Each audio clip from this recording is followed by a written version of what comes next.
other side of the road is the Byrne family lilac collection, which was completely restored in 2016.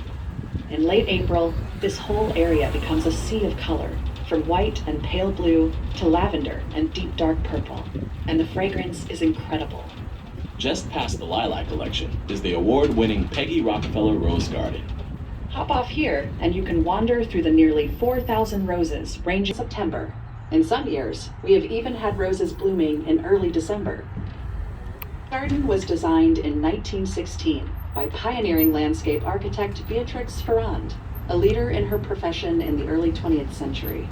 Ferrand's vision for the site wasn't fully realized until 1988, when David Rockefeller helped NYBG complete this garden in honor of his wife, Peggy, who loved roses. With curves, you can see the Judy and Michael Steinhardt maple collection. Here, native maples grow alongside unusual varieties of Japanese maple. These trees are beautiful year-round, from the emergence of leaves in spring to the red and golden foliage of fall. In the same area, the Dolores Stefina Hope Tree Peony Collection features a wonderful planting of herbaceous and tree peonies that flower in early May. Williams mark the entry point to one of the country's greatest collections of rare and unusual garden conifers. Designed in the late 1940s by noted landscape architect Marion Coffin, this collection was completely restored in 2004. Conifers are plants that hold their seeds in cones, like the familiar pine cone, used in winter holiday decorations.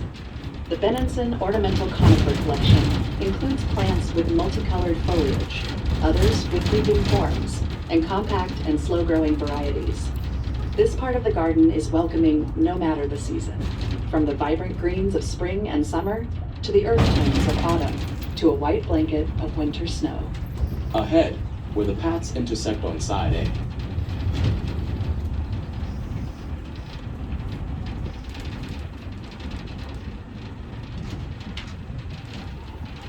Some grow less than an inch a year and can take decades to grow only a few feet tall, making them a great choice for any gardener without a lot of space. With the upcoming bend, we will pass a short, compact tree with dense blue-green needles on side A. That is the R.H. Montgomery Spruce, named after the man who donated many of the rare conifers in this collection beginning in the 1930s. All R.H. Montgomery spruces found in gardens around the world are descended from this one tree. As we proceed up the hill, we see a pavilion with sweeping views of the conifers. It's a thank for some of the dwarf conifers here at the garden. Waxman used a rifle to shoot down the cones from irregular formations called witches' brooms, collected the seeds, planted them, then selected and creatively named his favorite seedlings, such as sea urchin. It takes 30 years for these diminutive specimens to reach a height of 2 feet. Passing the Nolan greenhouses for living collections on side B. This facility, usually closed to the public, is where our gardeners grow plants for display in the conservatory and in collections throughout the garden.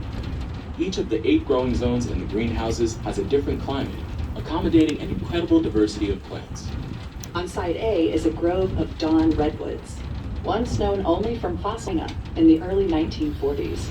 Our trees were grown from seed collected in 1948.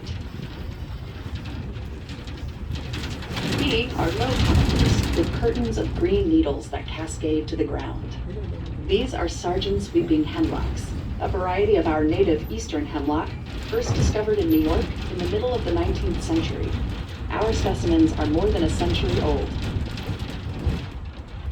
Ahead is the Adam R. Rose and Peter R. McQuillan Horticulture Operations Center, the headquarters for the horticulture staff who care for the garden's trees and historic landscape. We are going to stop on the bridge up ahead, overlooking another scenic section of the Bronx River. As we approach the stop, you can't miss the Lillian and Amy Goldman stone mill on side B. The Lorillard family once used this mill to create snuff, a popular alternative to smoking tobacco. Yes, the stuff that made people sneeze. Built in 1840, it is a National Historic Landmark and a New York City landmark. If you follow the path past the stone mill, you can walk beneath a tall bridge that was featured in the opening credits of settlers. The Bronx River provided food and water for the Lenape people. Later, the river became a vital economic resource for colonial Americans. and by the mid-1700s, its steady flow was furnishing hydropower to 12 mills. In the late 1700s, the Lorillards dammed the river to provide water power for the Stone Mill. Today, you'll see a grassy triangle with an enormous black oak. It's almost 200 years old.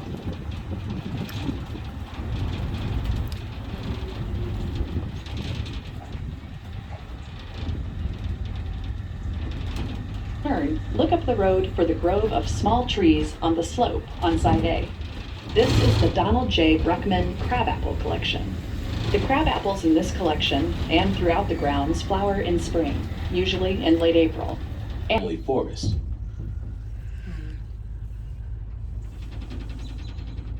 Better look at the daffodils in early spring, or begin a stroll through the azalea garden. Still driving along the Thane family forest. Even a short walk along its paths will show firsthand how enchanting the garden's old-growth forest can be. It's like stepping back in time. The forest offers some of the best chances to see members of our resident wildlife: owls, beavers, mink, and deer.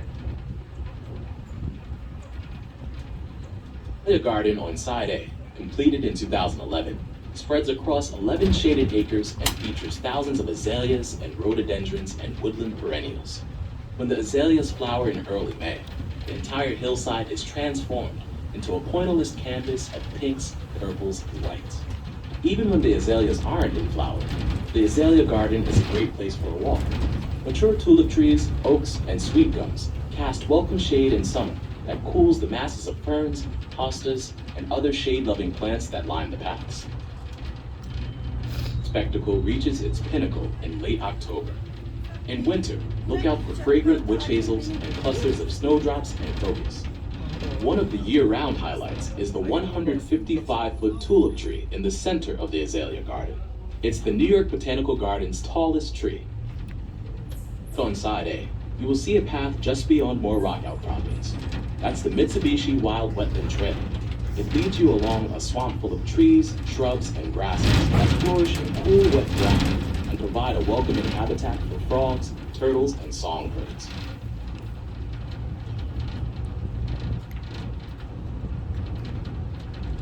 On side B is the Native Plant Garden, a gift of the Levy Foundation in 2013. With everything from shaded woodlands to open meadows to lush wetlands, it flourishes in every season. It is full of both familiar and more unexpected plants native to the northeast region of this continent, including prickly pears, which are a type of native cactus. The plants in this garden provide food and habitat to birds, butterflies, and other wildlife. On side A is the colorful entrance to the Everett Children's Adventure Garden. Hands-on activities and experiments for kids of all ages add another level of fun to discovering, exploring, and experiencing nature. John Levy Visitor Center. Here you can find information about the garden programs and events, stop for refreshments, and visit the NYBG shop. If you haven't yet visited the Enid A. Haupt Conservatory, it's just a short walk from here. Current garden members, thank you for your support. We love it when you visit. If you're not a member, join today. We can credit a portion of today's ticket toward a membership. See any ticket window for more details.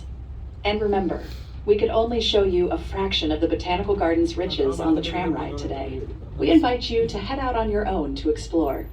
No matter the time of year, beauty, excitement, and surprises await you here at the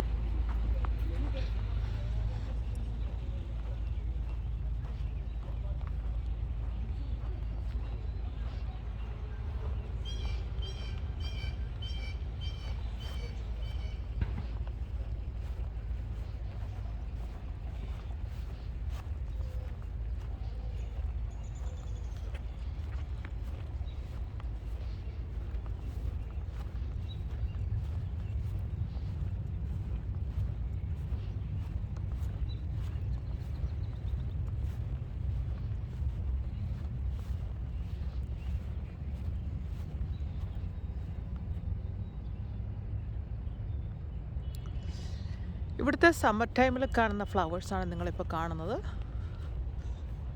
ഇതാണ് cherry blossom. Beautiful. Thanks for watching.